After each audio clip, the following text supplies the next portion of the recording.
أعوذ بالله من الشيطان الرجيم بسم الله الرحمن الرحيم. This is your teacher Mehba Nasir from Fazaya Inter-College Manhas, teaching computer studies to grade 3. And today, in chapter 1, we'll study about integrated circuits. Integrated circuits are also written in short form as ICs. Right in front of you, you can see an integrated circuit. Integrated circuits are also known as ICs, as I have already told you.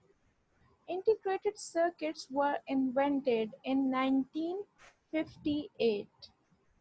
ICs or integrated circuits were much smaller in size than the previous technologies that were transistors and vacuum tubes.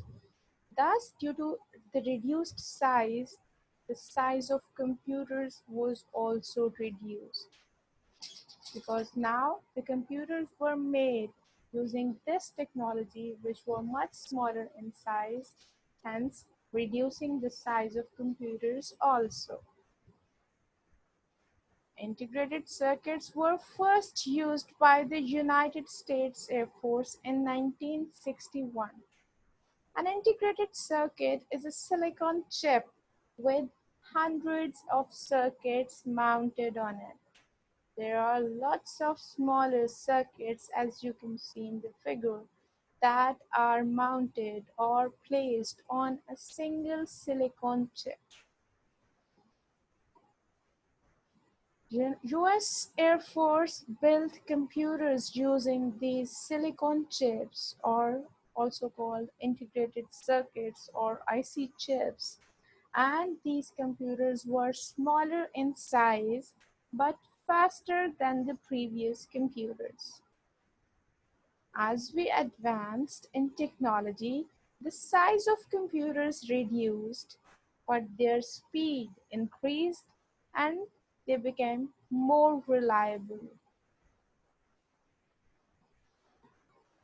Jack Kilby, you can see him on your screen right now. He also received Nobel Prize in 2000 for his contributions to the invention of ICs or integrated circuits. Jack Kilby was the person behind the invention of ICs or integrated circuits. Electronic handheld computers that we usually commonly use nowadays, these two were built using these integrated circuits. So guys, today we talked about integrated circuits, and in our next lesson we will revise this whole chapter inshallah. Thank you so much for watching. Allah Hafiz.